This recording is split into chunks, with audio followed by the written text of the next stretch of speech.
मेरे प्रिय आत्मन, प्रेम क्या है? जीना और जानना तो आसान है, लेकिन कहना बहुत कठिन है। जैसे कोई मछली से पूछे कि सागर क्या है, तो मछली कह सकती है ये है सागर, ये रहा, चारों तरफ वही है। लेकिन कोई पूछे कि कहो क्या है, बताओ मत, तो बहुत कठिन हो जाएगा मछली को। आदमी के जीवन में भी जो श्रेष्ठ है, सुंदर है और सत्य है, उसे जिया जा सकता, जाना जा सकता, हुआ जा सकता, लेकिन कहना बहुत मुश्किल है। और दुर्घटना और दुर्भाग्य यह है कि जिसमें जिया जाना चाहिए, जिसमें हुआ जाना चाहिए, उसके संबंध में मनुष्य जाति 5-6 हजार वर्ष से केवल बातें कर रही है। प्रेम की बात चल रही है, प्रेम के गीत गाए जा रहे हैं, प्रेम के भजन गाए जा रहे हैं, और प्रेम का मनुष्य के जीवन में कोई स्थान नहीं है।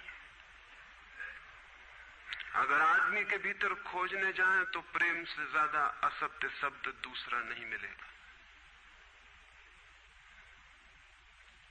और जिन लोगों ने प्रेम को असत्य सिद्ध कर दिया है और जिन्होंने प्रेम की समस्त धाराओं को अवरुद्ध कर दिया है, और बड़ा दुर्भाग्य यह है कि लोग समझते हैं वे ही प्रेम के जन्मदाता भी हैं। धर्म प्रेम की बातें करता है, लेकिन आज तक जिस प्रकार का धर्म मनुष्य जाति के ऊपर दुर्भाग्य की भांति छाया हुआ है, उस धर्म ने ही मनुष्य के जीवन से प्रेम के सारे द्वार बंद कर दिए।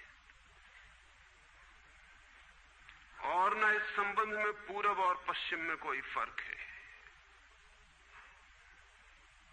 न हिंदुस्तान में और न अमेरिका में कोई फर्क है। मनुष्य के जीवन में प्रेम की धारा प्रकट ही नहीं हो पाई, और नहीं हो पाई तो हम दोष देते हैं कि मनुष्य ही बुरा है, इसलिए नहीं प्रकट हो पाई। हम दोष देते हैं कि मन ही जहर है, इसलिए प्रकट नहीं हो पाई। मन जहर नहीं है, और जो लोग मन को जहर कहते रहे उन्होंने ही प्रेम को जहरीला कर दिया, प्रेम को प्रकट नहीं होने दिया। मन जहर हो कैसे सकता है? इस जगत में कुछ भी जहर नहीं है। परमात्मा के सारे उपक्रम में कुछ भी विष नहीं है, सब अमृत है।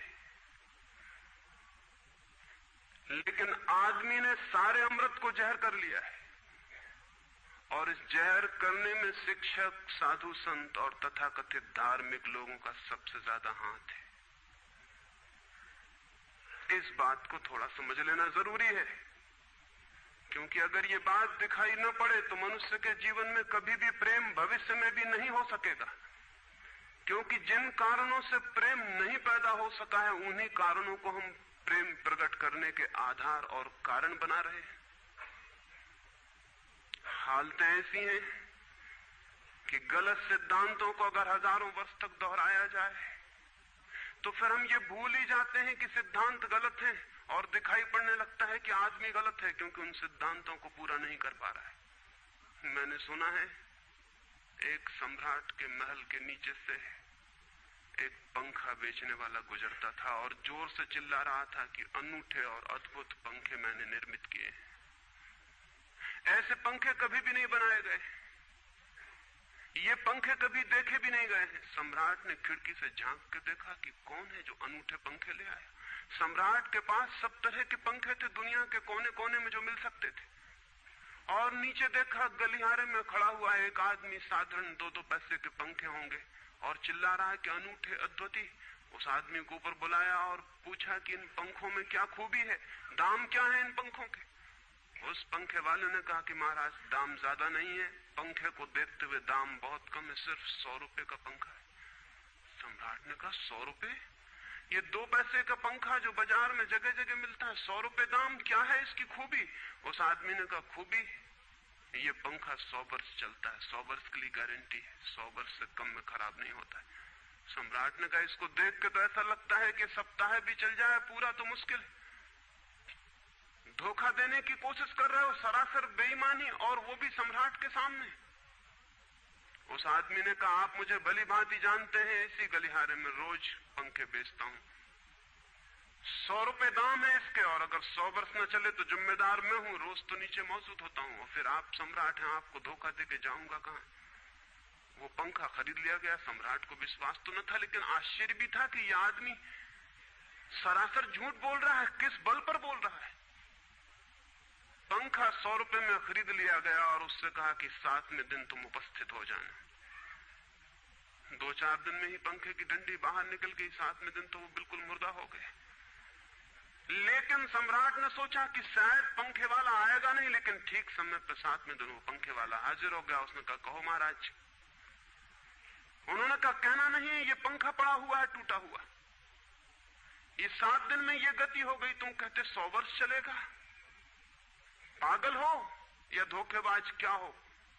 उस आदमी ने कहा कि मालूम होता है आपको पंखा झलना नहीं आता है, पंखा तो 100 वर्ष चलता ही, पंखा तो गारंटीड है, आप पंखा झलते कैसे थे।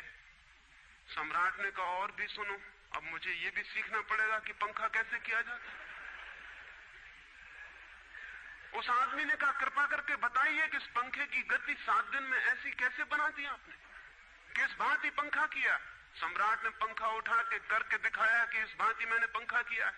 उस आदमी ने कहा समझ गया, भूल, इस तरह पंखा नहीं किया जाता। सम्राट ने कहा और क्या रास्ता है पंखा जलने का। उस आदमी ने कहा पंखा पकड़िए सामने और सिर को हिलाइए, पंखा 100 वर्ष चलेगा, आप समाप्त हो जाएंगे लेकिन पंखा बचेगा। पंखा गलत नहीं है, आपके जलने का ढंग गलत है। यह आदमी पैदा हुआ है 5-6 हजार या 10,000 वर्ष की संस्कृति का, यह आदमी फल है, लेकिन संस्कृति गलत नहीं है, यह आदमी गलत है। आदमी मरता जा रहा है रोज, और संस्कृति की दुहाई चलती चली जाती है कि महान संस्कृति, महान धर्म, महान सब कुछ, और उसका ये फल है, आदमी उसी संस्कृति से गुजरा है और ये परिणाम है उसका। लेकिन नहीं, आदमी गलत है और आदमी को बदलना चाहिए अपने को। और कोई कहने की हिम्मत नहीं उठाता कि कहीं ऐसा तो नहीं है कि 10,000 वर्षों में जो संस्कृति और धर्म आदमी को प्रेम से नहीं भर पाए, वो संस्कृति और धर्म गलत हो। और अगर 10,000 वर्षों में आदमी प्रेम से नहीं भर पाया, तो आगे कोई संभावना है इसी धर्म और इसी संस्कृति के आधार पर कि आदमी कभी प्रेम से भर जाए। 10,000 वर्षों में जो नहीं हो पाया, वो आगे भी 10,000 वर्षों में होने वाला नहीं है, क्योंकि आदमी यही है, कल भी यही होगा। आदमी हमेशा से यही है और हमेशा यही होगा। और संस्कृति और धर्म जिनके हम नारे दिए चले जाते हैं, संतों और महात्माओं की जिनकी दुहाइयां दिए चले जाते हैं, सोचने के लिए हम तैयार नहीं कि कहीं हमारा बुनियादी चिंतन की दिशा ही तो गलत नहीं है। मैं कहना चाहता हूं कि वो गलत है, और गलत सबूत है ये आदमी। और क्या सबूत होता है? एक बीज को हम बोएं और फल जहरीले और कड़वे हों, तो क्या सब सिद्ध होता है? सिद्ध होता है कि वो बीज जहरीला और कड़वा रहा होगा। हालांकि बीज में पता लगाना मुश्किल है कि उससे जो फल पैदा होंगे वो कड़वे पैदा होंगे। बीज में कुछ खोजबीन नहीं की जा सकती। बीज को तोड़ो फोड़ो, कोई पता नहीं चल सकता कि इससे जो फल पैदा होंगे वो कड़वे होंगे। बीज को वो 100 वर्ष लग जाएंगे, वृक्ष होगा, बड़ा होगा, आकाश में फैलेगा, तब फल आएंगे और तब पता चलेगा कि वे कड़वे। 10,000 वर्ष में संस्कृति और धर्म के जो बीज बोए गए हैं, ये आदमी उसका फल है और ये कड़वा है और घृणा से भरा हुआ है।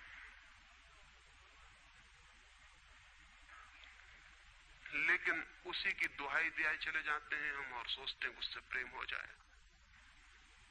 मैं आपसे कहना चाहता हूं उससे प्रेम नहीं हो सकता है, क्योंकि प्रेम के पैदा होने की जो बुनियादी संभावना है, धर्मों ने उसकी ही हत्या कर दी है और उसमें ही जहर घोल दिया है। मनुष्य से भी ज्यादा प्रेम पशुओं और पक्षियों में और पौधों में दिखाई पड़ता है, जिनके पास न कोई संस्कृति है न कोई धर्म है। संस्कृत और सुसंस्कृत और सभ्य मनुष्यों की बजाय असभ्य और जंगल के आदमी में ज्यादा प्रेम दिखाई पड़ता है, जिसके पास न कोई विकसित धर्म है, न कोई सभ्यता है, न कोई संस्कृति है। जितना आदमी सभ्य, सुसंस्कृत और तथाकथित धर्मों के प्रभाव में मंदिरों और चर्चों में प्रार्थना करने लगता, उतना ही प्रेम से शून्य क्यों होता चला जाता? जरूर कुछ कारण है, और दो कारणों पर मैं विचार करना चाहता हूं। अगर वे ख्याल में आ जाएं तो प्रेम के अवरुद्ध स्रोत टूट सकते हैं और प्रेम की गंगा बह सकती है। वो हर आदमी के भीतर है, उसे कहीं से लाना नहीं है। प्रेम कोई ऐसी बात नहीं है कि कहीं खोजने जाना है उसे, वो है, वो प्राणों की प्यास है हर एक के भीतर, वो प्राणों की सुगंध है प्रत्येक के भीतर, लेकिन चारों तरफ से परकोटा है उसके और वो प्रकट नहीं हो पाती। सब तरफ पत्थर की दीवार है और वो झरने नहीं फूट पाते। तो प्रेम की खोज और प्रेम की साधना कोई पॉजिटिव, कोई विधायक खोज और साधना नहीं है कि हम जाएं और कहीं प्रेम सीख लें। एक मूर्तिकार एक पत्थर को तोड़ रहा था, कोई देखने गया था कि मूर्ति कैसे बनाई जाती है। उसने देखा कि मूर्ति तो बिल्कुल नहीं बनाई जा रही, सिर्फ छेनी और हथौड़े से पत्थर तोड़ा जा रहा है। तो उस आदमी ने पूछा कि आप क्या कर रहे हैं, मूर्ति नहीं बनाएंगे? मैं तो मूर्ति का बनना देखने आया हूं, आप तो सिर्फ पत्थर तोड़ रहे हैं। उस मूर्तिकार ने कहा कि मूर्ति तो पत्थर के भीतर छिपी है, उसे बनाने की जरूरत नहीं है, सिर्फ उसके ऊपर जो व्यर्थ पत्थर जुड़ा है उसे अलग कर देने की जरूरत है और मूर्ति प्रकट हो जाएगी। मूर्ति बनाई नहीं जाती, मूर्ति सिर्फ आविष्कृत होती है, डिस्कवर होती है, अनावृत होती है, उगाड़ी जाती है।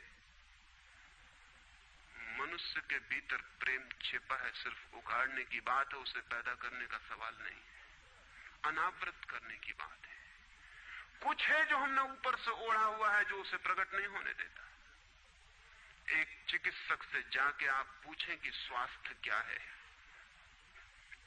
और दुनिया का कोई चिकित्सक नहीं बता सकता कि स्वास्थ्य क्या है।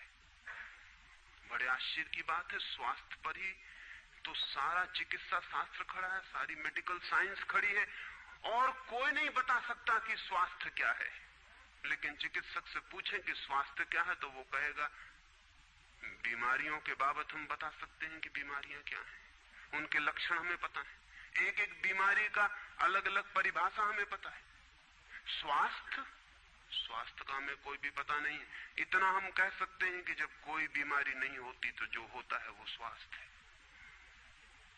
स्वास्थ्य तो मनुष्य के भीतर छिपा है, इसलिए मनुष्य की परिभाषा के बाहर है। बीमारी बाहर से आती है, इसलिए बाहर से परिभाषा की जा सकती है। स्वास्थ्य भीतर से आता है, उसकी कोई परिभाषा नहीं की जा सकती। इतना ही हम कह सकते हैं कि बीमारियों का अभाव स्वास्थ्य है। लेकिन ये स्वास्थ्य की कहां परिभाषा हुई? स्वास्थ्य के संबंध में तो हमने कुछ भी ना कहा कि बीमारियां नहीं है तो बीमारियों के संबंध में कहा। सच ये है कि स्वास्थ्य पैदा नहीं करना होता, या तो छिप जाता है बीमारियों में, या बीमारियां हट जाती हैं तो प्रकट हो जाता है। स्वास्थ्य हम में है, स्वास्थ्य हमारा स्वभाव है, प्रेम हम में है, प्रेम हमारा स्वभाव है। इसलिए ये बात गलत है कि मनुष्य को समझाया जाए कि तुम प्रेम पैदा करो। सोचना यह है कि प्रेम पैदा क्यों नहीं हो पा रहा है, बाधा क्या है, अड़चन क्या है, कहां रुकावट डाल दी गई। अगर कोई भी रुकावट ना हो तो प्रेम प्रकट होगा ही, उसे सिखाने की और समझाने की कोई भी जरूरत नहीं है। अगर मनुष्य के ऊपर गलत संस्कृति और गलत संस्कार की धाराएं और बाधाएं न हो तो हर आदमी प्रेम को उपलब्ध होगा ही, ये अनिवार्यता है। प्रेम से कोई बच ही नहीं सकता, प्रेम स्वभाव है। गंगा बहती है हिमालय से, बहेगी गंगा, उसके प्राण है, उसके पास जल है, वो बहेगी और सागर को खोज ही लेगी। न किसी पुलिस वाले से पूछेगी, न किसी पुरोहित से पूछेगी कि सागर कहां है। देखा किसी गंगा को चौरस्ते पर खड़े होकर पूछते कि सागर कहां है? उसके प्राणों में है छिपी सागर की खोज और ऊर्जा है, तो पहाड़ तोड़ेगी, मैदान तोड़ेगी और पहुंच जाएगी सागर तक। सागर कितने ही दूर हो, कितना ही छिपा हो, खोज ही लेगी। और कोई रास्ता नहीं है, कोई गाइड बुक नहीं है कि जिससे पता लगा ले कि कहां से जाना है, लेकिन पहुंच जाती है। लेकिन बांध बांध दिए जाएं, चारों तरफ परकोटे उठा दिए जाएं, प्रकृति की बाधाओं को तोड़ के तो गंगा सागर तक पहुंच जाती है, लेकिन अगर आदमी की इंजीनियरिंग की बाधाएं खड़ी कर दी जाएं तो हो सकता है गंगा सागर तक न पहुंच पाए। ये भेद समझ लेना जरूरी है। प्रकृति की कोई भी बाधा असल में बाधा नहीं है, इसलिए गंगा सागर तक पहुंच जाती है, हिमालय को काट के पहुंच जाती है। लेकिन अगर आदमी इजाद करे, इंतजाम करे, तो गंगा को सागर तक नहीं भी पहुंचने दे सकता है। प्रकृति का तो एक सहयोग है, प्रकृति तो एक हार्मनी है। वहां जो बाधा भी दिखाई पड़ती है वो भी शायद शक्ति को जगाने के लिए चुनौती है। वहां जो विरोध भी दिखाई पड़ता है वो भी शायद भीतर प्राणों में जो छिपा है उसे प्रकट करने के लिए बुलावा है। वहां शायद कोई बाधा नहीं है। वहां हम बीज को दबाते हैं जमीन में, दिखाई पड़ता है कि जमीन की एक परत बीज के ऊपर पड़ी है, बाधा दे रही, लेकिन वो बाधा नहीं दे रही। अगर वो परत ना होगी तो बीज अंकुरित भी नहीं हो पाएगा। ऐसे दिखाई पड़ता है कि एक परत जमीन की बीज को नीचे दबा रही है, लेकिन वो परत दबा इसलिए रही है ताकि बीज दबे, गले और टूट जाए और अंकुर बन जाए। ऊपर से दिखाई पड़ता है वो जमीन बाधा दे रही, लेकिन वो जमीन मित्र है और सहयोग कर रही बीज को प्रकट करने में। प्रकृति तो एक हार्मनी है, एक संगीतपूर्ण लयबद्धता है। लेकिन आदमी ने जो जो निसर्ग के ऊपर इंजीनियरिंग की है, जो जो उसने अपने यांत्रिक धारणाओं को ठोकने की और बिठाने की कोशिश की है, उससे गंगाएं रुक गई हैं, जगह जगह अवरुद्ध हो गई हैं। और फिर आदमी को दोष दिया जाता है। किसी बीज को दोष देने की जरूरत नहीं है। अगर वो पौधा न बन पाए तो हम कहेंगे कि जमीन नहीं मिली होगी, ठीक, पानी नहीं मिला होगा, ठीक, सूरज की रोशनी नहीं मिली होगी, ठीक। लेकिन आदमी के जीवन में खिल न पाए फूल प्रेम का तो हम कहते हैं तुम हो जिम्मेवार। और कोई नहीं कहता कि भूमि ना मिली होगी, ठीक, पानी ना मिला होगा, ठीक, सूरज की रोशनी ना मिली होगी, ठीक। इसलिए यह आदमी का पौधा अवरुद्ध रह गया, विकसित नहीं हो पाया, फूल तक नहीं पहुंच पाया। मैं आपसे कहना चाहता हूं कि बुनियादी बाधाएं आदमी ने खड़ी की हैं। प्रेम की गंगा तो बह सकती है और परमात्मा के सागर तक पहुंच सकती है। आदमी बना उस लिए है कि वो बहे और प्रेम बहे और परमात्मा तक पहुंच जाए। लेकिन हमने कौन सी बाधाएं खड़ी कर दी? पहली बात, आज तक मनुष्य की सारी संस्कृतियों ने सेक्स का, काम का, वासना का विरोध किया है। इस विरोध ने मनुष्य के भीतर प्रेम के जन्म की संभावना तोड़ दी, नष्ट कर दी। इस निषेध ने, क्योंकि सच्चाई यह है कि प्रेम की सारी यात्रा का प्राथमिक बिंदु काम है, सेक्स है। प्रेम की यात्रा का जन्म गंगोत्री, जहां से गंगा पैदा होगी प्रेम की, वो सेक्स है, वो काम है। और उसके सब दुश्मन है, सारी संस्कृतियां और सारे धर्म और सारे गुरु और सारे महात्मा। तो गंगोत्री पर ही चोट कर दी, वहीं रोक दिया। पाप है काम, अधम है काम, जहर है काम। और हमने सोचा भी नहीं कि काम की ऊर्जा ही, सेक्स एनर्जी ही अंततः प्रेम में परिवर्तित होती और रूपांतरित होती। प्रेम का जो विकास है वो काम की शक्ति का ही ट्रांसफॉर्मेशन है, वो उसी का रूपांतरण है। एक कोयला पड़ा हो और आपको ख्याल भी नहीं आएगा कि कोयला ही रूपांतरित होकर हीरा बन जाता है। हीरे और कोयले में बुनियादी रूप से कोई भी फर्क नहीं है।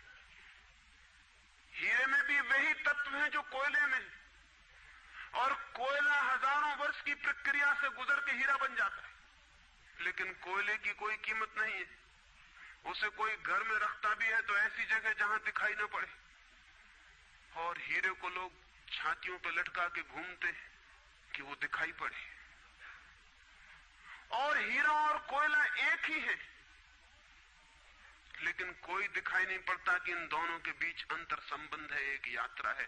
कोयले की शक्ति ही हीरा बनती है, और अगर आप कोयले के दुश्मन हो गए, जो कि हो जाना बिल्कुल आसान है क्योंकि कोयले में कुछ भी नहीं दिखाई पड़ता, तो हीरे के पैदा होने की संभावना भी समाप्त हो गई, क्योंकि कोयला ही हीरा बन सकता था। सेक्स की शक्ति ही, काम की शक्ति ही प्रेम बनती है, लेकिन उसके विरोध में सारे दुश्मन हैं उसके, अच्छे आदमी उसके दुश्मन हैं। और उसके विरोध ने प्रेम के अंकुर भी नहीं फूटने दिए, और जमीन से प्रथम से पहली सीढ़ी से नष्ट कर दिया भवन को। फिर वो हीरा नहीं बन पाता कोयला, क्योंकि उसके बनने के लिए जो स्वीकृति चाहिए, जो उसका विकास चाहिए, जो उसको रूपांतरित करने की प्रक्रिया चाहिए, उसका सवाल ही नहीं उठता। जिसके हम दुश्मन हो गए, जिसके हम शत्रु हो गए, जिससे हमारी द्वंद्व की स्थिति बन गई और जिससे हम निरंतर लड़ने लगे, अपनी ही शक्ति से आदमी को लड़ा दिया गया है, सेक्स की शक्ति से आदमी को लड़ा दिया गया है। और शिक्षाएं दी जाती हैं कि द्वंद्व छोड़ना चाहिए, कॉन्फ्लिक्ट छोड़नी चाहिए, लड़ना नहीं चाहिए। और सारी शिक्षाएं बुनियाद में सिखा रही हैं कि लड़ो, मन जहर है तो मन से लड़ो, जहर से तो लड़ना पड़ेगा। सेक्स पाप है तो उससे लड़ो। और ऊपर से कहा जा रहा है कि द्वंद्व छोड़ो। जिन शिक्षाओं के आधार पर मनुष्य द्वंद्व से भर रहा है, वही शिक्षाएं दूसरी तरफ कह रही हैं कि द्वंद्व छोड़ो। एक तरफ आदमी को पागल बनाओ और दूसरी तरफ पागल खाने खोलो कि उनका इलाज करना है। एक तरफ कीटाणु फैलाओ बीमारियों के, और फिर अस्पताल खोलो कि बीमारियों का इलाज यहां किया जाता है। एक बात समझ लेनी जरूरी है संबंध में, मनुष्य कभी भी काम से मुक्त नहीं हो सकेगा। काम उसके जीवन का प्राथमिक बिंदु है, उसी से जन्म होता है। परमात्मा ने काम की शक्ति को ही, सेक्स को ही सृष्टि का मूल बिंदु स्वीकार किया है। और परमात्मा जिसे पाप नहीं समझ रहा, महात्मा उसे पाप बता रहे हैं। अगर परमात्मा उसे पाप समझता है तो परमात्मा से बड़ा पापी इस पृथ्वी पर, इस जगत में, इस विश्व में कोई भी नहीं है। फूल खिला हुआ दिखाई पड़ रहा है, कभी सोचा है कि फूल का खिल जाना भी सेक्सुअल एक्ट है? फूल का खिल जाना भी काम की एक घटना है, वासना की एक घटना है। फूल में है क्या उसके खिल जाने में? उसके खिल जाने में कुछ भी नहीं है। वे बिंदु हैं, पराग के, वीरी के कण हैं, जिन्हें तितलियां उड़ा के दूसरे फूलों पे ले जाएंगी और नया जन्म देंगी। एक मोर नाच रहा है और कवि गीत गा रहे हैं, और संत भी देख के प्रसन्न होंगे, लेकिन उन्हें ख्याल नहीं कि नृत्य एक सेक्सुअल एक्ट है। मोर पुकार रहा है अपनी प्रेयसी को या अपने प्रेमी को, वो नृत्य किसी को रिझाने के लिए। पपीहा गीत गा रहा है, कोयल बोल रही है। एक आदमी जवान हो गया है, एक युवती सुंदर होकर विकसित हो गई है। वो सब की सब सेक्सुअल एनर्जी की अभिव्यक्तियां हैं। वो सब का सब काम का ही रूपांतरण, वो सब का सब काम की ही अभिव्यक्ति, काम की ही अभिव्यंजना है। सारा जीवन, सारी अभिव्यक्ति, सारी फ्लावरिंग काम की है। और उस काम के खिलाफ संस्कृति और धर्म आदमी के मन में जहर डाल रहे हैं, उससे लड़ाने की कोशिश कर रहे हैं। मौलिक शक्ति से मनुष्य को उलझा दिया है लड़ने के लिए, इसलिए मनुष्य दीनहीन, प्रेम से रिक्त और थोथा और नाकुछ हो गया है। काम से लड़ना नहीं है, काम के साथ मैत्री स्थापित करनी है और काम की धारा को और ऊंचाइयों तक ले जाना है। किसी ऋषि ने किसी वधू को 9 वर और वधू को आशीर्वाद देते हुए कहा था कि तेरे 10 पुत्र पैदा हों और अंततः तेरा पति तेरा 11वां पुत्र हो जाए।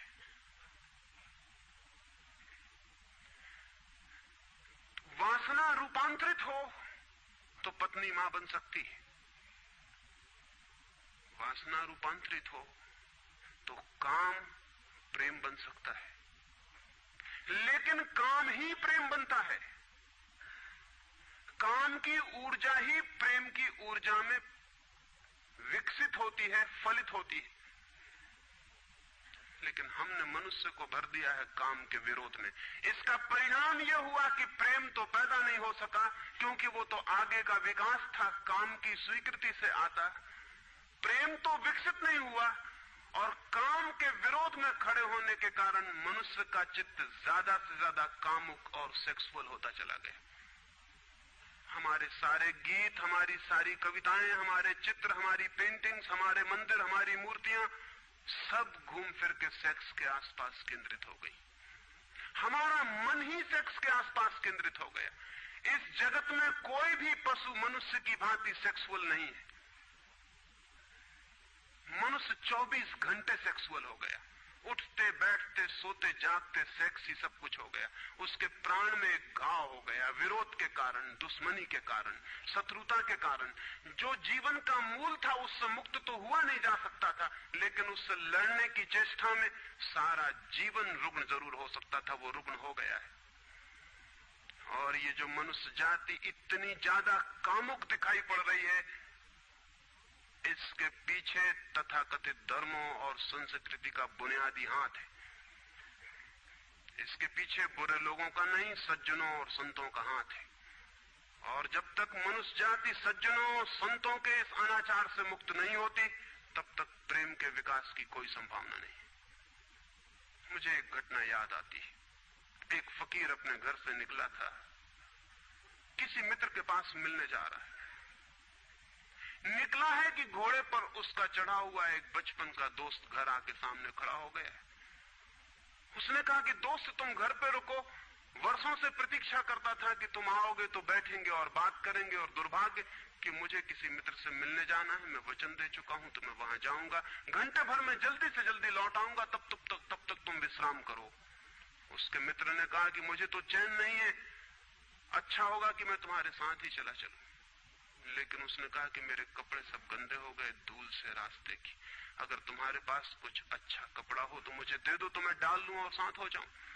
निश्चित था उस फकीर के पास किसी सम्राट ने उसे एक बहुमूल्य कोट, एक पगड़ी और धोती भेंट की थी। उसने संभाल कर रखी थी, कभी जरूरत पड़ेगी तो पहनूंगा। वो जरूरत नहीं आई थी, निकाल के ले आया। खुशी में मित्र ने जब पहन ली तब उसे थोड़ी ईर्ष्या पैदा हुई। मित्र ने पहन के तो मित्र सम्राट मालूम होने लगा।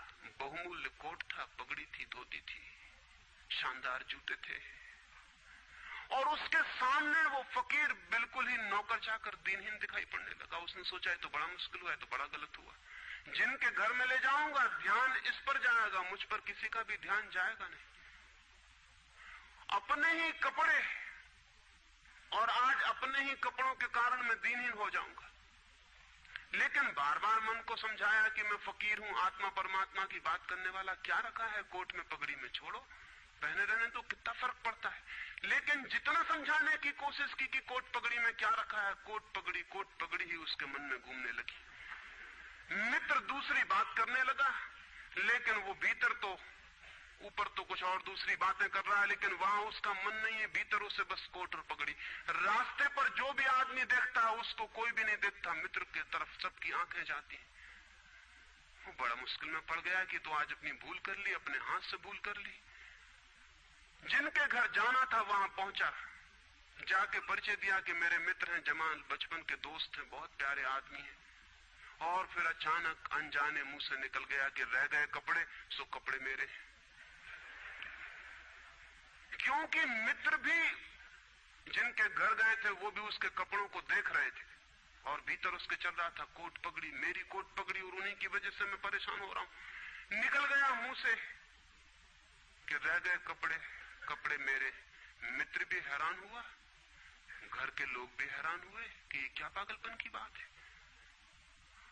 ख्याल उसको भी आया बोल जाने के बाद, तब पछताया कि तो भूल हो गई।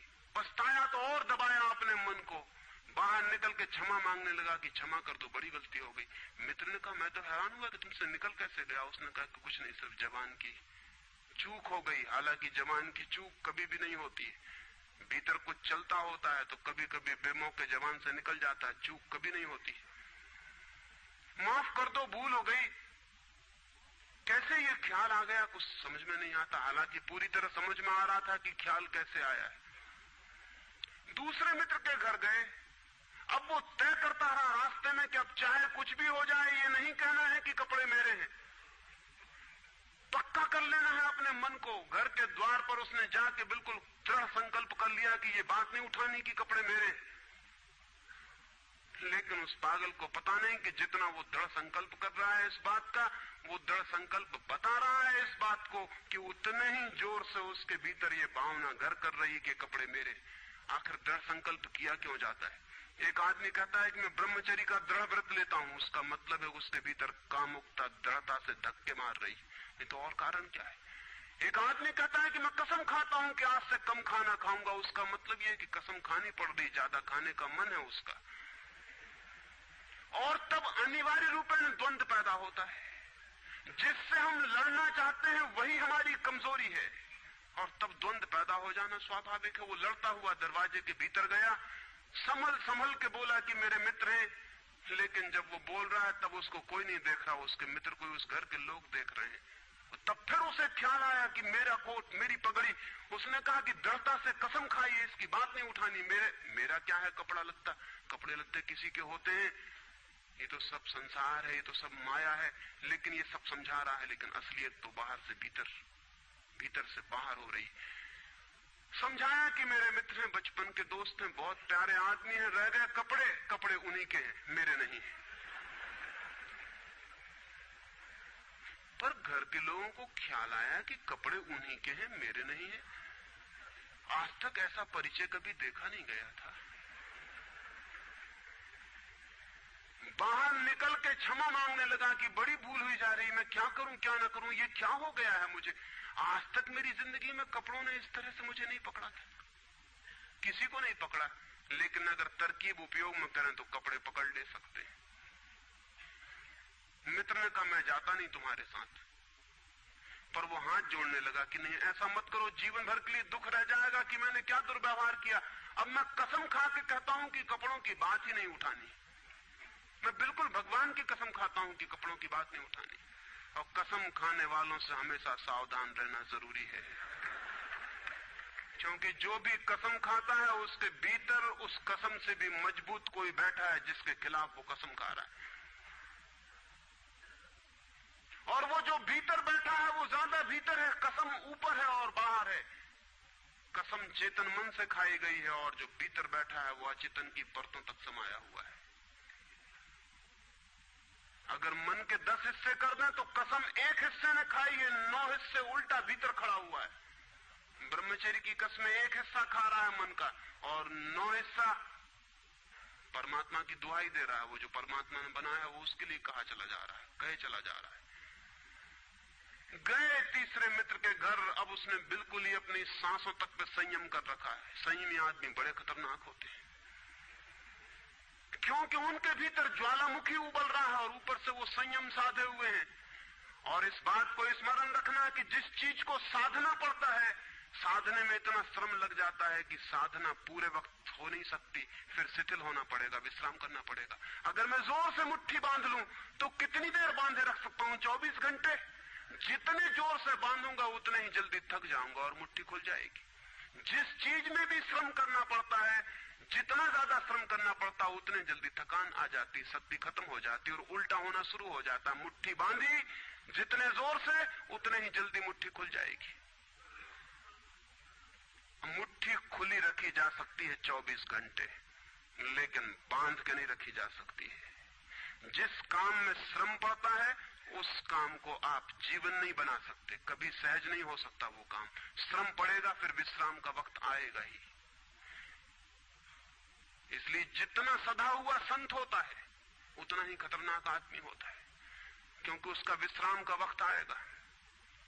24 घंटे में घंटे भर को उसे शिथिल होना पड़ेगा, उसी बीच दुनिया भर के पाप उसके भीतर खड़े हो जाएंगे, नरक सामने आ जाएगा। तो उसने बिल्कुल ही अपने को सांस रोक लिया और कहा कि अब कसम खाता हूं कि इन कपड़ों की बात ही नहीं उठानी। लेकिन आप सोच लें उसकी हालत, अगर आप थोड़े बहुत भी धार्मिक आदमी होंगे तो आपको अपने अनुभव से भी पता चल सकता है कि उसकी क्या हालत हुई होगी।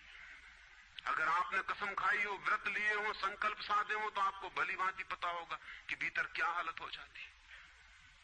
भीतर गया, उसके माथे से पसीना चू रहा है, इतना श्रम पड़ रहा है। मित्र डरा हुआ है उसके पसीने को देखकर कि वो उसकी सब नसें खिंची हुई हैं। वो बोल रहा है एक एक शब्द कि मेरे मित्र हैं, बड़े पुराने दोस्त हैं, बहुत अच्छे आदमी हैं। और एक क्षण को वो रुका, जैसे भीतर से कोई जोर का धक्का आया हो और सब बह गया, बाढ़ आ गई और सब बह गया। और उसने कह के रह गए कपड़े की बात, तो मैंने कसम खा ली है कि कपड़े की बात ही नहीं करनी।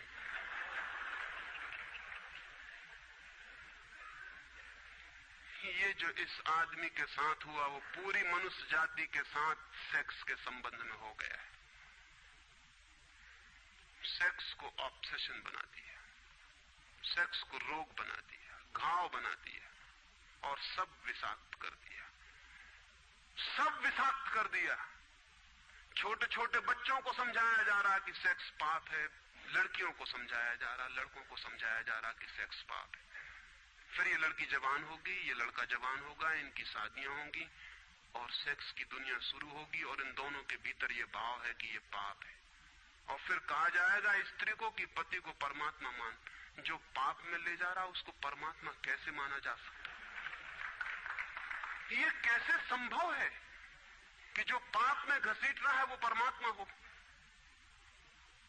और उस लड़के को कहा जाएगा, उस युवक को कहा जाएगा कि तेरी पत्नी है, तेरी साथनी है, तेरी संगी है। लेकिन जो नरक में ले जा रही, शास्त्रों में लिखा कि स्त्री नरक का द्वार है। ये नरक का द्वार, संगी और साथनी, ये मेरा आधा अंग, ये नरक की तरफ जाता हुआ आधा अंग मेरा, ये इसके साथ कौन सा सामंजस्य बन सकता है? सारे दुनिया का दाम्पत्य जीवन नष्ट किया है इस शिक्षा ने। और जब दंपति का जीवन नष्ट हो जाए तो प्रेम की कोई संभावना नहीं रही। क्योंकि जब पति और पत्नी प्रेम न कर सके एक दूसरे को, जो कि अत्यंत सहज और नैसर्गिक प्रेम है, तो फिर कौन और किसको प्रेम कर सकेगा? इस प्रेम को बढ़ाया जा सकता है कि पत्नी और पति का प्रेम इतना विकसित हो, इतना उदात्त हो, इतना ऊंचा बने कि धीरे धीरे बांध तोड़ दे और दूसरों तक फैल जाए। ये हो सकता है, लेकिन इसको समाप्त ही कर दिया जाए, तोड़ ही दिया जाए, विषाक्त कर दिया जाए तो फैलेगा क्या, बढ़ेगा क्या? रामानुज एक गांव में ठहरे थे और एक आदमी ने आके कहा कि मुझे परमात्मा को पाना है। तो उन्होंने कहा कि तूने कभी किसी को प्रेम किया है? उस आदमी ने कहा इस झंझट में मैं कभी पड़ा ही नहीं, प्रेम वगैरह की झंझट मैंने की, मुझे तो परमात्मा को खोजना है। रामानुज ने कहा तूने कभी झंझट ही नहीं की प्रेम की? उसने कहा मैं बिल्कुल सच कहता हूं आपसे। और बेचारा ठीक ही कह रहा था, क्योंकि धर्म की दुनिया में प्रेम एक डिस्क्वालिफिकेशन, एक अयोग्यता है। तो उसने सोचा कि अगर मैं कहूं किसी को प्रेम किया तो वो कहेंगे भी प्रेम प्रेम छोड़, ये राग वाग छोड़, अब ये घर पहले इन सबको छोड़ के आ, तब इधर आना। तो उस बेचारे ने किया भी हो तो वो कहता गया कि मैंने नहीं किया, नहीं किया। ऐसा कौन आदमी होगा जिसने थोड़ा बहुत प्रेम नहीं किया हो? रामानुज ने तीसरी बार पूछा कि तू कुछ तो बता, थोड़ा बहुत भी, कभी भी किसी को? उसने कहा माफ करिए, आप क्यों बात बात वही बात पूछे चले जा रहे हैं? मैंने प्रेम की तरफ आंख उठा के नहीं देखा, मुझे तो परमात्मा को खोजना है। तो रामानुज ने कहा मुझे क्षमा कर, तू कहीं और खोज, क्योंकि मेरा अनुभव यह है कि अगर तूने किसी को प्रेम किया हो तो उस प्रेम को फिर इतना बड़ा जरूर किया जा सकता है कि वो परमात्मा तक पहुंच जाए। लेकिन अगर तूने प्रेम ही नहीं किया तो तेरे पास कुछ है ही नहीं जिसको बड़ा किया जा सके। बीज ही नहीं है तेरे पास जो वृक्ष बन सके। तो तू जा कहीं और पूछ। और जब पति और पत्नी में प्रेम न हो, जिस पत्नी ने अपने पति को प्रेम न किया हो और जिस पति ने अपनी पत्नी को प्रेम न किया हो, वे बेटों को, बच्चों को प्रेम कर सकते हैं तो आप गलती में हैं। पत्नी उसी मात्रा में बेटे को प्रेम करेगी जिस मात्रा में उसने अपने पति को प्रेम किया है, क्योंकि ये बेटा पति का ही फल है, उसका ही प्रतिफलन है, उसका ही रिफ्लेक्शन है। ये इस बेटे के प्रति जो प्रेम होने वाला है वो उतना ही होगा जितना उसने पति को चाहा और प्रेम किया हो। ये पति की ही मूर्ति है जो फिर नई होकर वापस लौट आई है। अगर पति के प्रति प्रेम नहीं है तो बेटे के प्रति प्रेम सच्चा कभी भी नहीं हो सकता। और अगर बेटे को प्रेम नहीं किया गया, पालना पोसना और बड़ा कर देना प्रेम नहीं है, तो बेटा मां को कैसे प्रेम कर सकता है, बाप को कैसे प्रेम कर सकता है? वो जो यूनिट है जीवन का परिवार, वो विषाक्त हो गया है सेक्स को दूषित कहने से, कंडेम करने से, निंदित करने से, और परिवार ही फैलकर पूरा जगत है, पूरा विश्व है। और फिर हम कहते हैं कि प्रेम बिल्कुल दिखाई नहीं पड़ता। प्रेम कैसे दिखाई पड़ेगा? हालांकि हर आदमी कहता है कि मैं प्रेम करता हूं, मां कहती है, पत्नी कहती है, बाप कहता है, भाई कहता है, बहन कहती है, मित्र कहते हैं कि हम प्रेम करते हैं। सारी दुनिया में हर आदमी कहता है कि हम प्रेम करते हैं, और दुनिया में इकट्ठा देखो तो प्रेम कहीं दिखाई ही नहीं पड़ता। इतने लोग अगर प्रेम करते हैं तो दुनिया में तो प्रेम की वर्षा हो जानी चाहिए थी, प्रेम के फूल ही फूल खिल जाने चाहिए थे, प्रेम के दिए ही दिए जल जाते, घर घर प्रेम का दिया होता तो दुनिया में इकट्ठी इतनी रोशनी होती प्रेम की। लेकिन वहां तो घृणा की रोशनी दिखाई पड़ती है, क्रोध की रोशनी दिखाई पड़ती है, युद्धों की रोशनी दिखाई पड़ती है, प्रेम का तो कोई पता नहीं चलता। झूठी है ये बात, और ये झूठ जब तक हम मानते चले जाएंगे तब तक सत्य की दिशा में खोज भी नहीं हो सकती। कोई किसी को प्रेम नहीं कर रहा है, और जब तक काम के निसर्ग को परिपूर्ण आत्मा से स्वीकृति नहीं मिलती तब तक कोई किसी को प्रेम कर भी नहीं सकता है। मैं आपसे कहना चाहता हूं कि काम दिव्य है, डिवाइन है। सेक्स की शक्ति परमात्मा की शक्ति है, ईश्वर की शक्ति है। इसीलिए तो उससे ऊर्जा पैदा होती है और नया जीवन विकसित होता है। वही तो सबसे रहस्यपूर्ण शक्ति है, वही तो सबसे ज्यादा मिस्टीरियस फोर्स है। उससे दुश्मनी छोड़ दें।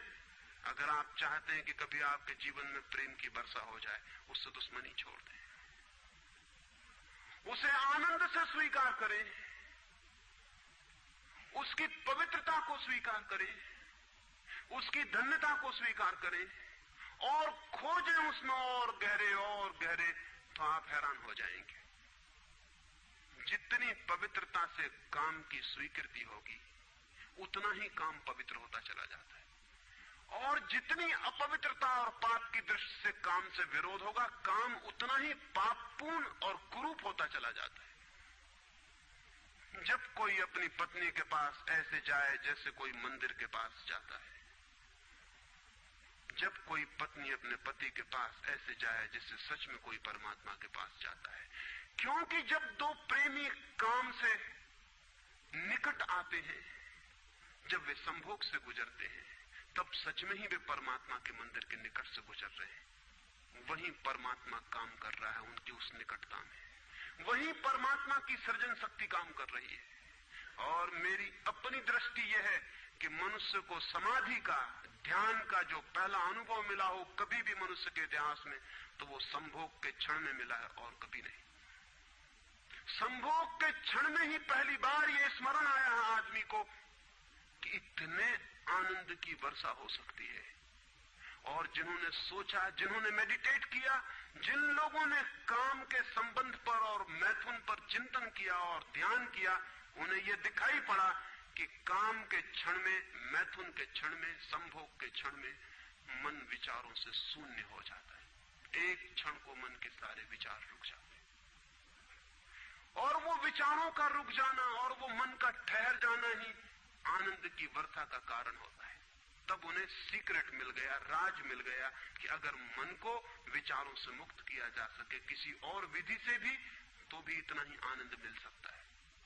और तब समाधि और योग की सारी व्यवस्थाएं विकसित हुई, जिनमें ध्यान और सामायिक और मेडिटेशन और प्रेयर, इनकी सारी व्यवस्थाएं विकसित हुई। इन सब के मूल में संभोग का अनुभव है। और फिर मनुष्य को अनुभव हुआ कि बिना संभोग में जाए भी चित्त शून्य हो सकता है, और जो रस की अनुभूति संभोग में हुई थी वो बिना संभोग के भी बरस सकती है।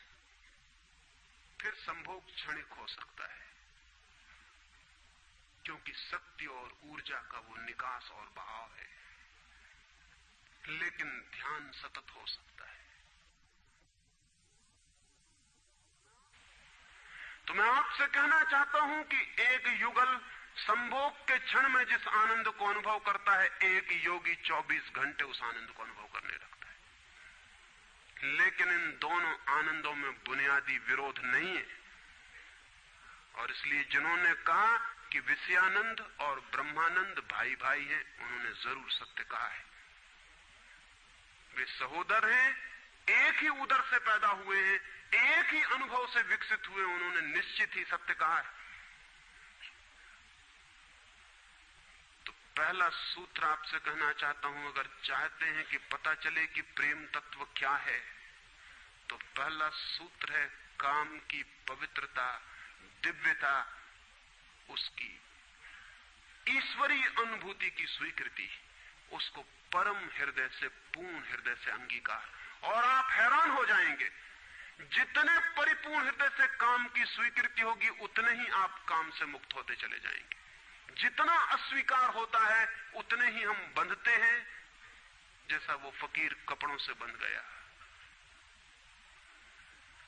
जितना स्वीकार होता है, उतने हम मुक्त होते हैं।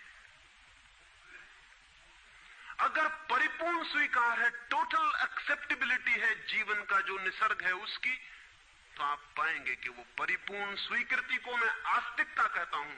वही आस्तिकता व्यक्ति को मुक्त करती है। नास्तिक में उनको कहता हूं जो जीवन के निसर्ग का अस्वीकार करते हैं, निषेध करते हैं। ये बुरा है, ये पाप है, ये विष है, ये छोड़ो, ये छोड़ो, ये छोड़ो। जो छोड़ने की बातें कर रहे हैं वे ही नास्तिक हैं। जीवन जैसा है उसे स्वीकार करो और जियो उसकी परिपूर्णता में। वही परिपूर्णता रोज रोज सीढ़ियां सीढ़ियां ऊपर उठाती जाती, वही स्वीकृति मनुष्य को ऊपर ले जाती। और एक दिन उसके दर्शन होते हैं जिसका काम में पता भी नहीं चलता था। काम अगर कोयला था तो एक दिन हीरा भी प्रकट होता है प्रेम का। तो पहला सूत्र यह है। दूसरा सूत्र आपसे कहना चाहता हूं, और वो दूसरा सूत्र भी संस्कृति ने और आज तक की सभ्यता ने और धर्मों ने हमारे भीतर मजबूत किया है। दूसरा सूत्र भी स्मरणीय है, क्योंकि पहला सूत्र तो काम की ऊर्जा को प्रेम बना देगा, और दूसरा सूत्र द्वार की तरह रोके हुए है उस ऊर्जा को बहने से, वो बह नहीं पाएगी। वो दूसरा सूत्र है मनुष्य का ये भाव कि मैं हूं, ईगो, उसका अहंकार कि मैं हूं। बुरे लोग तो कहते ही हैं कि मैं हूं, अच्छे लोग और जोर से कहते हैं कि मैं हूं, और मुझे स्वर्ग जाना है और मोक्ष जाना है और मुझे ये करना है और मुझे वो करना है। लेकिन वो मैं खड़ा हुआ है वहां भीतर। और जिस आदमी का मैं जितना मजबूत है, उतना ही उस आदमी की सामर्थ्य दूसरे से संयुक्त हो जाने की कम हो जाती है। क्योंकि मैं एक दीवार है, एक घोषणा है कि मैं हूं। मैं की घोषणा कह देती है तुम हो, मैं हूं, दोनों के बीच फासला है। फिर मैं कितना ही प्रेम करूं और आपको अपनी छाती से लगा लूं, लेकिन फिर भी हम दो हैं। छातियां कितनी ही निकट आ जाएं, फिर भी बीच में फासला है। मैं हूं, तुम हो। इसलिए निकटतम अनुभव भी निकट नहीं ला पाते। शरीर पास बैठ जाते हैं, आदमी दूर दूर बने रह जाते हैं। जब तक भीतर मैं बैठा हुआ है, तब तक दूसरे का भाव नष्ट नहीं होता। शास्त्र ने कहीं एक अद्भुत वचन कहा है कि दी अदर इज हेल। वो जो दूसरा है वही नरक है। लेकिन शास्त्र ने ये नहीं कहा कि why the other is other. वो दूसरा क्यों है? वो दूसरा इसलिए है कि मैं हूं, और जब तक मैं हूं तब तक दुनिया में हर चीज दूसरी है, अन्य है, भिन्न है। और जब तक भिन्नता है तब तक प्रेम का अनुभव नहीं हो सकता। प्रेम है एकात्म का अनुभव। प्रेम है इस बात का अनुभव कि गिर गई दीवार और दो ऊर्जाएं मिल गई और संयुक्त हो गई। प्रेम है इस बात का अनुभव कि एक व्यक्ति और दूसरे व्यक्ति की सारी दीवारें गिर गईं और प्राण संयुक्त हुए, मिले और एक हो गए। जब यही अनुभव एक व्यक्ति और समस्त के बीच फलित होता है तो उस अनुभव को मैं कहता हूं परमात्मा, और जब दो व्यक्तियों के बीच फलित होता है तो उसे मैं कहता हूं प्रेम। अगर मेरे और किसी दूसरे व्यक्ति के बीच ये अनुभव फलित हो जाए कि हमारी दीवारें गिर जाएं, हम किसी भीतर के तल पर एक हो जाएं, एक संगीत, एक धारा, एक प्राण, तो ये अनुभव है प्रेम। और अगर ऐसा ही अनुभव मेरे और समस्त के बीच घटित हो जाए कि मैं विलीन हो जाऊं और सब और मैं एक हो जाऊं, तो ये अनुभव है परमात्मा। इसलिए मैं कहता हूं प्रेम है सीढ़ी और परमात्मा है उस यात्रा की अंतिम मंजिल। ये कैसे संभव है कि दूसरा मिट जाए? जब तक मैं न मिटूं तब तक दूसरा कैसे मिट सकता है? वो दूसरा पैदा किया है मेरे मैं की प्रतिध्वनि ने। जितने जोर से मैं चिल्लाता हूं कि मैं, उतने ही जोर से वो दूसरा पैदा हो जाता है। वो दूसरी प्रतिध्वनि है, उस तरफ इको हो रही मेरे मैं की। और ये अहंकार, ये ईगो द्वार पर दीवार बन के खड़ी है। और मैं है क्या? कभी सोचा आपने कि ये मैं है क्या? आपका हाथ है मैं, आपका पैर है, आपका मस्तिष्क है, आपका हृदय है, क्या है आपका मैं? अगर आप एक क्षण भी शांत होकर भीतर खोजने जाएंगे कि कहां है मैं, कौन सी चीज है मैं, तो आप एकदम हैरान रह जाएंगे। भीतर कोई मैं खोजे से मिलने को नहीं। जितना गहरा खोजेंगे उतना ही पाएंगे भीतर एक सन्नाटा और शून्य है। वहां कोई आई नहीं, वहां कोई मैं नहीं, वहां कोई ईगो नहीं। एक भिक्षु नागसेन को एक सम्राट मिलिंद ने निमंत्रण दिया था कि तुम आओ दरबार में। तो जो राजदूत गया था निमंत्रण देने, उसने नागसेन को कहा कि भिक्षु नागसेन, आपको बुलाया है सम्राट मिलिंद ने, मैं निमंत्रण देने आया हूं। तो नागसेन कहने लगा मैं चलूंगा जरूर, लेकिन एक बात विनय कर दूं, पहले ही कह दूं कि भिक्षु नागसेन जैसा कोई है नहीं।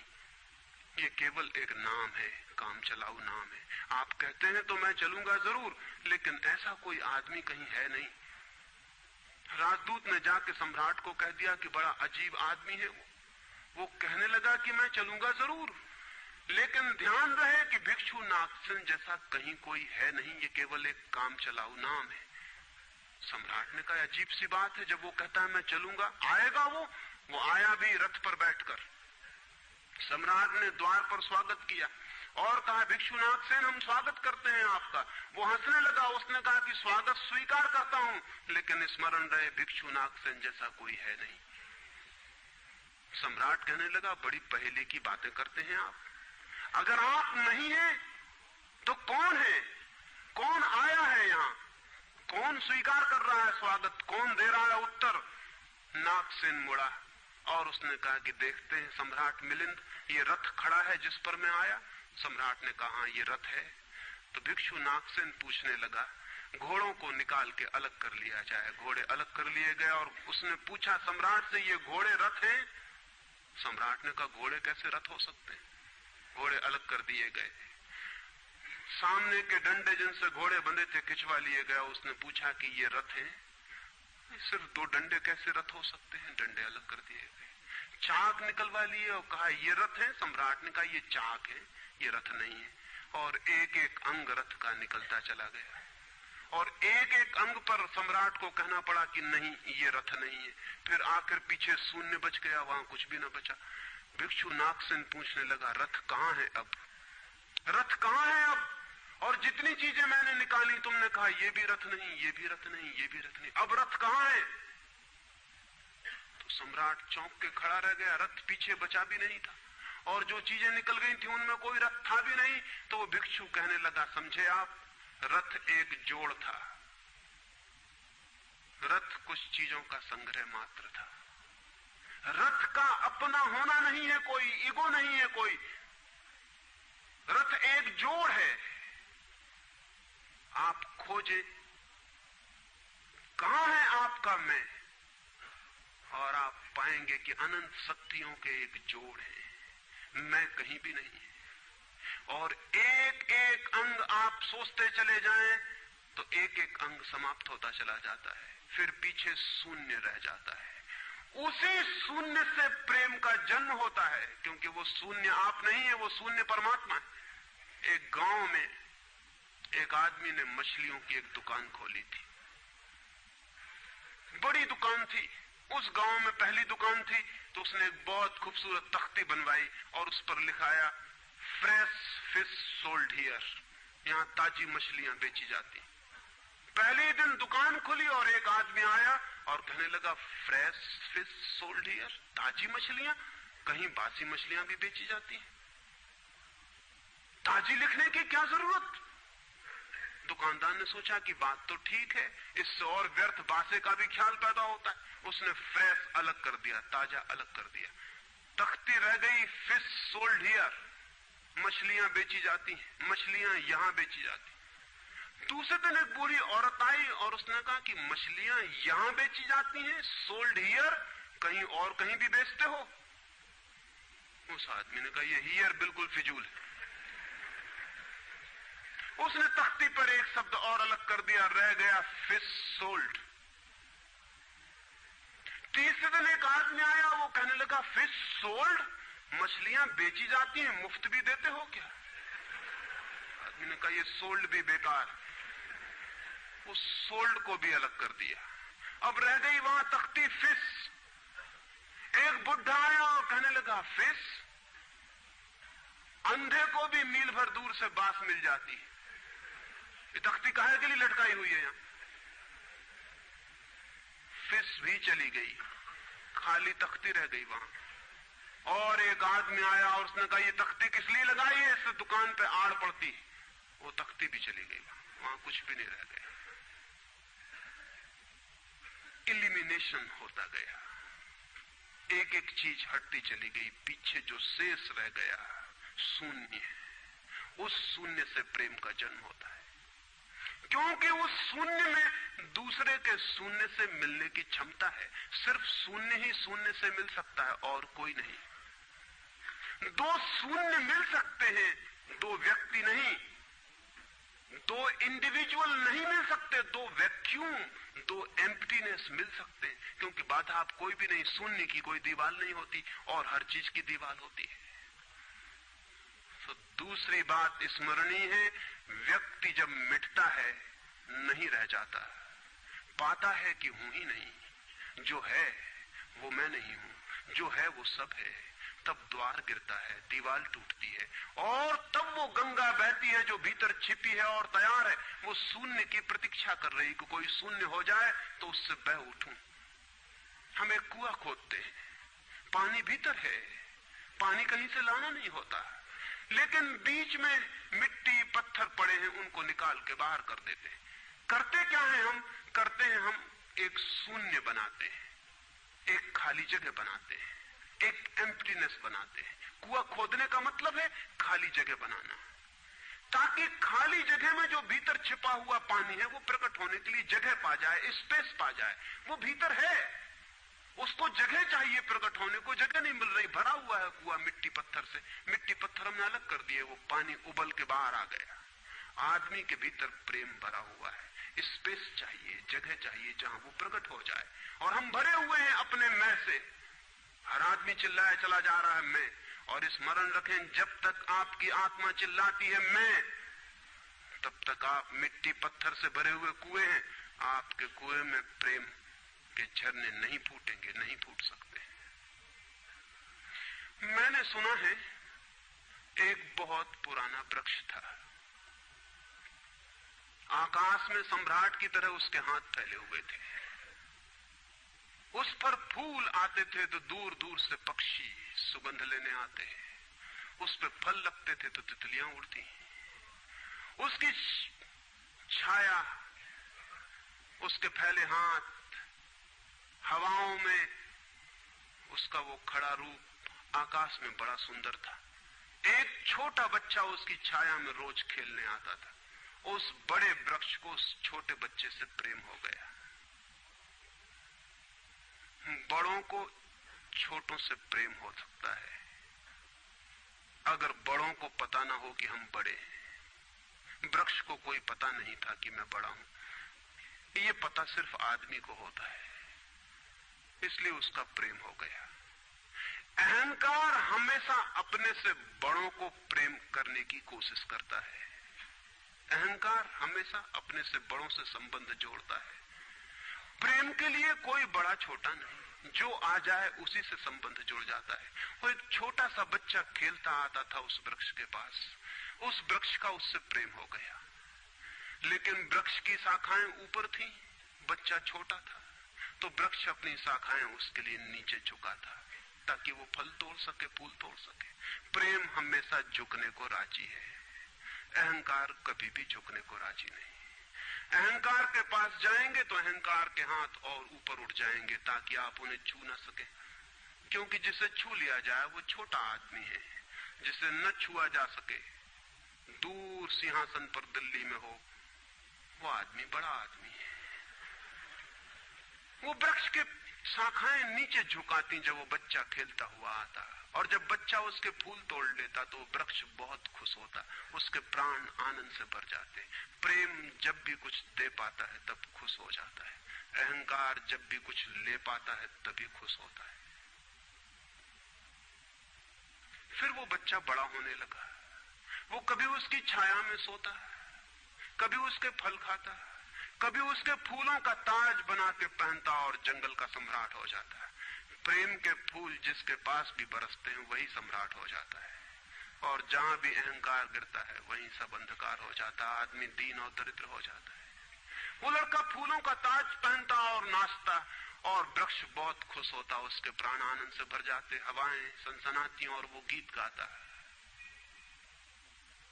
फिर लड़का और बड़ा हुआ, वो वृक्ष के ऊपर भी चढ़ने लगा, उसकी शाखाओं से झूलने भी लगा, वो उसकी शाखाओं पर विश्राम भी करता, और वृक्ष बहुत आनंदित होता। प्रेम आनंदित होता है जब प्रेम किसी के लिए छाया बन जाता है। अहंकार आनंदित होता है जब किसी की छाया छीन लेता है। लेकिन लड़का बड़ा होता चला गया, दिन बढ़ते चले गए। जब लड़का बड़ा हो गया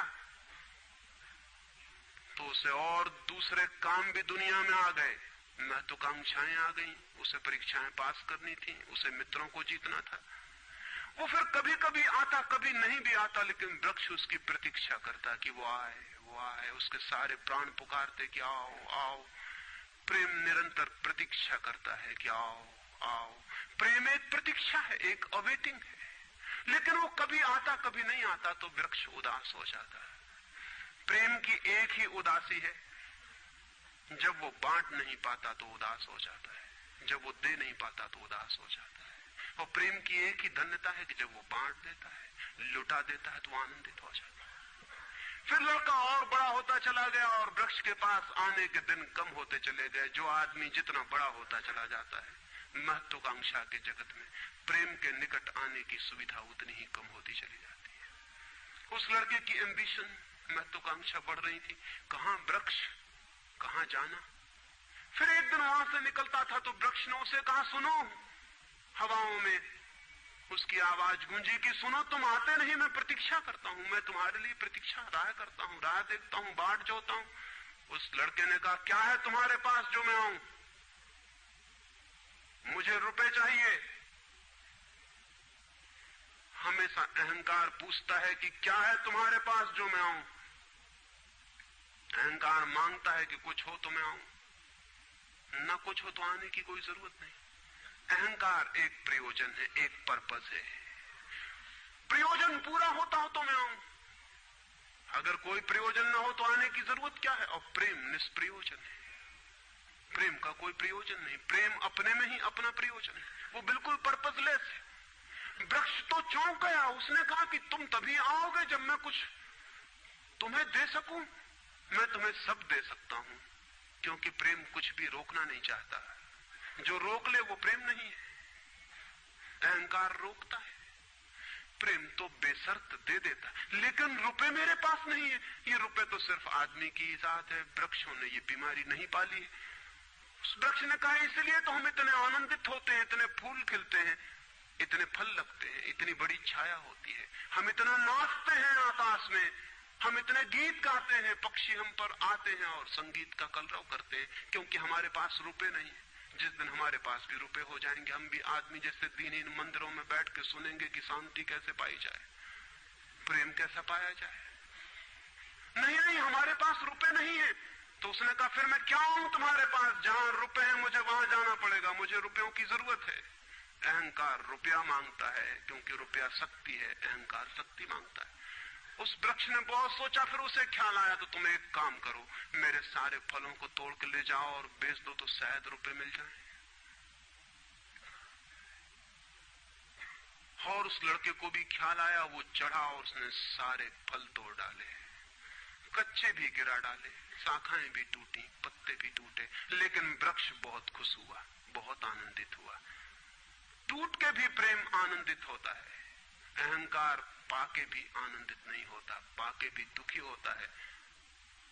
और वो लड़के ने तो धन्यवाद भी नहीं दिया पीछे लौटकर, लेकिन उस वृक्ष को पता भी नहीं चला, उसे तो धन्यवाद मिल गया इसी में कि उसने उसके प्रेम को स्वीकार किया और उसके फलों को ले गया और बाजार में बेचा।